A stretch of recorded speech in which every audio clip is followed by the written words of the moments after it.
What's going on, everybody? It's EricRayweather back here with some more Madden 20 gameplay news. Now, as many of you know, late last week, EA put out their official gameplay blog and they did a stream where they talked about some of the fixes and some of the big things coming to the game. Mainly, they spoke on playbooks, new plays, trick plays, run pass options. They also did touch on some legacy issues that they cleaned up and things of that nature, but there were still a lot of questions after that. A lot of people were disappointed that they didn't show actual gameplay, but they have actually answered a few more questions since the stream, which we're going to talk about today. Mainly one of the big things being changes done to pass rush and the offensive line / blocking, which was something I got asked about a ton after I did my videos on the gameplay stuff. Everybody was saying, what about the blocking? Because we all know the blocking in Madden is just kind of wild. So that's what we're going to touch on today mainly. They did put out some more information. We're going to go over that. If you do want to stay up to date on all the latest Madden 20 news, make sure to subscribe and hit the bell icon so that you join the notification squad. That way you will get notified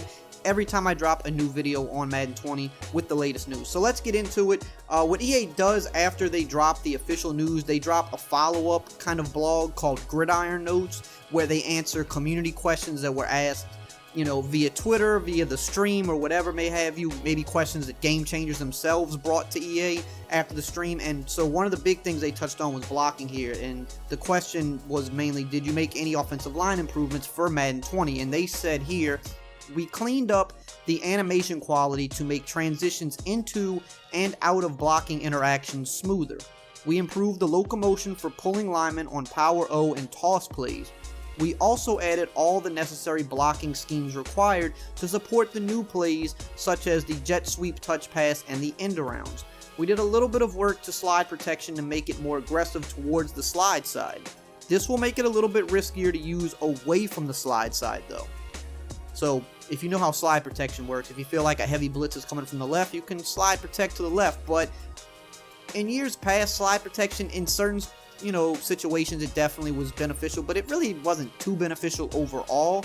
So even when you slid your line to the left, there were extra guys coming from the right. Sometimes those extra guys still wouldn't get in, which they should, because you're slide protecting to the wrong side. So now it definitely sounds like they made some improvements with the slide protection to make sure if you're not sliding the right way, there's going to be a heavier risk with it. But if you do slide a certain way, it's going to be more aggressive, which is definitely needed, because one of the big types of blitzes we see take over Madden a lot of times are overload blitzes to like one particular side. So if the slide protection can be more aggressive when sliding to that side, that should definitely help eliminate some of those blitzes. Something else they touched on was the pulling linemen, which we know, I mean, if you've played Madden, you know that pulling linemen has been such an issue, like toss plays, power O's, like they say. You know, the fullback or the guard in front of you, you know, he'll have his sights right on the linebacker that's right in front of you, and if he could just put a hat on him, like he didn't even have to like pancake him, just put some hands on him for a second, and it could literally spring you for a 20+ yard run. Sometimes that pulling blocker will literally run right past the linebacker and go up to the safety. Or sometimes they'll do something even worse, which is they'll like peel backwards. Like instead of leading the way, they'll literally stop and run the opposite way for a few steps, and at that point, you're completely just dead in the water because the linebacker's right there to make a tackle on you. So glad to hear that they touched on that. Also glad to see that they added the necessary blocking schemes to support the jet sweep touch passes and the end arounds and things like that, because in the previous video where I touched on the gameplay fixes and the RPOs, I'll link that below in the pinned comment if you haven't seen it already. But in that video I was saying that something that concerned me was that if you know when you play Madden, a lot of times those end around plays or, you know, certain outside runs, the blocking just does not seem to work on them, and it just renders them useless. Like, you could run the play 10 times and it might only be successful once, which is like, well, why even use it at that point if you don't think it can be consistent? So I'm glad to hear that they did add the necessary blocking schemes to account for these new plays, because they're adding all these cool new plays with end arounds and jet sweep passes where you can, you know, get it to the guy in motion and get him outside. But if the blocking isn't there for it, then again, what's the point of adding it? So hopefully that all that stuff works when we do get our hands on the game. But I'm glad to hear that they definitely made that a focal point. Continuing on here in the article, it says, lastly, we made significant improvements to QB contain. These improvements include contain players who get up the field faster and react quicker to scrambling quarterbacks. And we also created logic for the interior pass rushers to push the pocket vertically to condense the size of the pocket on QB contained plays. The risk of using QB contained is that pass rushers will not be looking to shed blocks initially in the play, but rather tighten the pocket down instead. The goal here is to keep the QB in the pocket and force him to throw rather than penetrate to get sacks, which opens up a lot of running lanes for the quarterback. So, QB contains have not really been too good for the past few years. This past year in Madden 19, when they did an update to the QB contains, they literally made them almost useless because they didn't really contain well, but they also didn't rush the passer. So you had like the worst of both worlds, and we know that scrambling QBs have been really bad this year.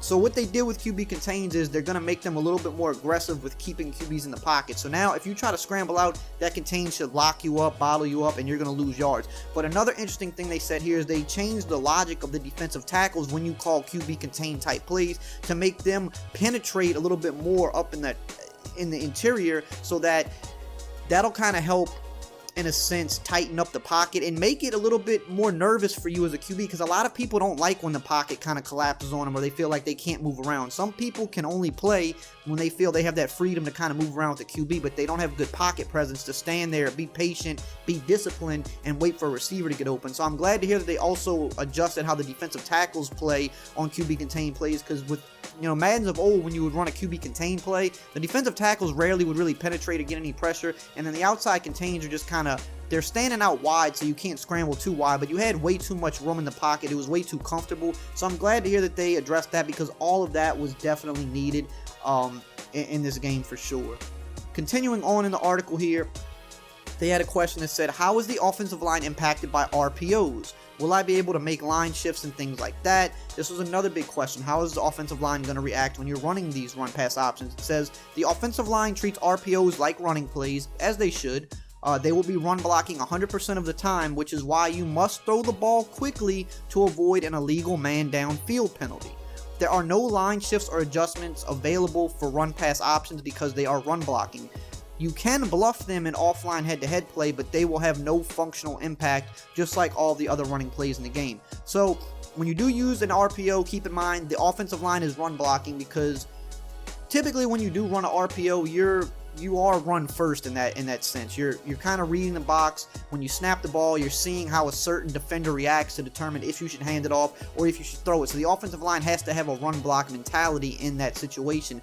The thing with the pass options in these plays are they are usually like little quick hitting passes, like you're throwing a bubble screen or you're throwing a flat or you're throwing a quick slant. So the idea is if you do decide to pass, you're supposed to get the ball out quick. These are quick developing routes. You're not waiting for like some post route or some crazy deep route to develop. So you do want to get the ball out quick, but line shifting will have no effect on RPOs, as line shifting does not affect run plays. It is only something that is for passing plays. So if you're playing offline versus a buddy or something like that, you can bluff him by doing a line shift. Like if he's watching what you're doing on screen, you can bluff him like you're passing because you're doing a line shift, but you're actually using an RPO or a run play. So that's something else to keep in mind.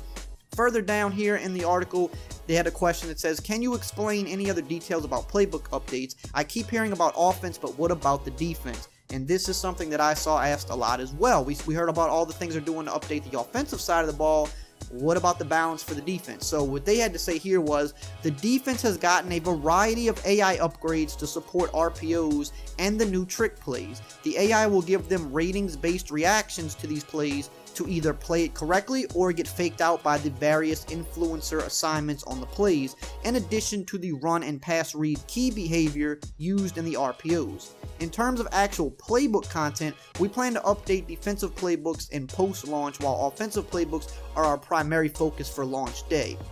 So a couple good things here. Okay, number one, they said that they have a variety of AI upgrades. I mean, we all know when it comes to the defense, that is the main problem year in and year out. The AI, while it has gotten better over the years, still has a lot of work to do, still has a long way to go. I mean, just look at crossing routes in the game, how almost nothing seems to be able to defend them, right? So the AI still has a lot of work, but it's good to hear that they upgraded the AI and specifically to support the run-pass options, because upon hearing about the new RPOs and how they're going to work and they sound cool, everybody's saying, okay, this is going to be overpowered, this is going to be glitchy, people are just going to use RPOs all game. Like, what is the defense going to do against this? So while we haven't seen the gameplay yet, so we can't determine, what they said was that the AI upgrades were made to support the RPOs and the new trick plays, and that the AIs will give them ratings-based reactions. So think of things like play recognition, especially on RPOs. For those that don't know, play recognition in Madden is mainly just the player being able to diagnose how fast a play is a run or a pass. So mainly on play action. A guy with like 99 play rec is going to know it's a play action like right off the bat. But if he has like 75 play rec, he might get faked and bite on the play action. So now with RPOs, you kind of have to look at that the same way. Guys with high, I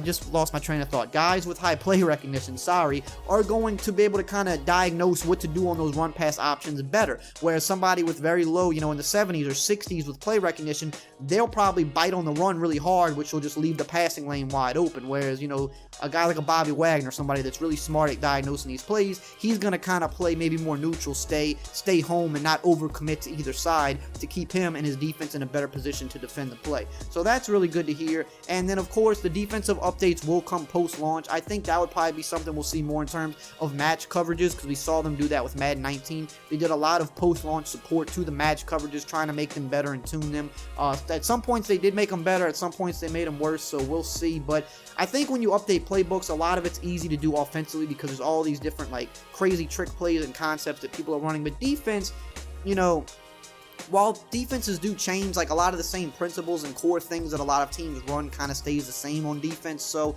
you're not going to see as many different plays added to the game, but you're going to see some little new tweaks put in there, because definitely Anthony White does have a lot of stuff he wants to add. And lastly on this, it says, what updates have happened to the pass rush for Madden 20? Zone abilities, superstar abilities, RPOs, trick plays. How are we going to stop all of this? Which is another great question, because we keep hearing about the superstar abilities that players have. Again, the RPOs, the trick plays, it comes back to the defense. Where is the balance? And here they said, we have made a strategic decision for the pass rush to have a big impact in the game to balance the passing game. You're not going to have a ton of time in the pocket on average to make reads. You'll have to get the ball out quick. This is emphasized when playing against superstar pass rushers. Now, this is very interesting, because I could see this being kind of good or bad depending on what type of player you are.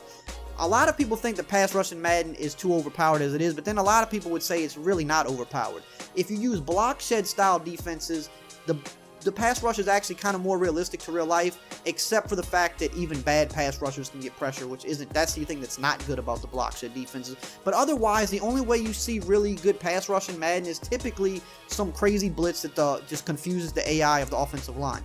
So what they're going to do with Madden 20, and I've heard about this even earlier on, they want to make pass rush matter, which it should, because in the NFL, QBs don't on average have more than 3 seconds in the pocket to make a pass. It's very rare, especially when you're going up against really good D-lines or crazy pass rushers like Aaron Donald. He might not get the sack, but he's going to get that penetration and force you to have to get the ball out quick. So I think that's how they're really adjusting to stopping some of these overpowered plays in Madden now, because a lot of the overpowered plays are plays that have long developing routes, deep post routes, deep crossing routes, things like that. And while the AI might not still be up to par to cover those, if the pass rush is more ramped up, you're not going to have time on average to throw that deep crossing route 5 plays in a row. You might get it once out of every 4 or 5 plays, you might get the time. But if you're going up against Aaron Donald, he's not giving you 4 to 5 seconds every time to throw the ball. It just isn't happening. So that is really interesting to see. With all these new trick plays and abilities in the game, the pass rush is going to be something to really take note of this year. You're going to have to make sure to get the ball out quicker, and I think this also goes hand in hand with what they did with lurking linebackers to make it to where you can't pick off passes unless you are in good position, because if they're going to force you to get the ball out quick, they have to limit the user linebackers, because then a user linebacker could just sit on a short route and then you're pretty much dead in the water. So I like that all those adjustments kind of seem to be working hand in hand. We have to see once we get the game, but I'm glad to hear pass rush is going to matter, because 4-man pass rush in Madden doesn't matter enough, and it really needs to. It could be annoying to play against because it limits the big play potential, but that's real life football. In order to get those big plays off in real life, you have to fake out the defensive line. A lot of big plays come off play actions, or end arounds come, fake end around play action, because it's going to hold the defensive line or have them looking one way, and that buys you more time. So I think all of this stuff that we heard here in this little article, which I'll have linked below, this is good. I just hope that it works this way when we get the game. But let me know what you think below, and as always, I will see you guys next time.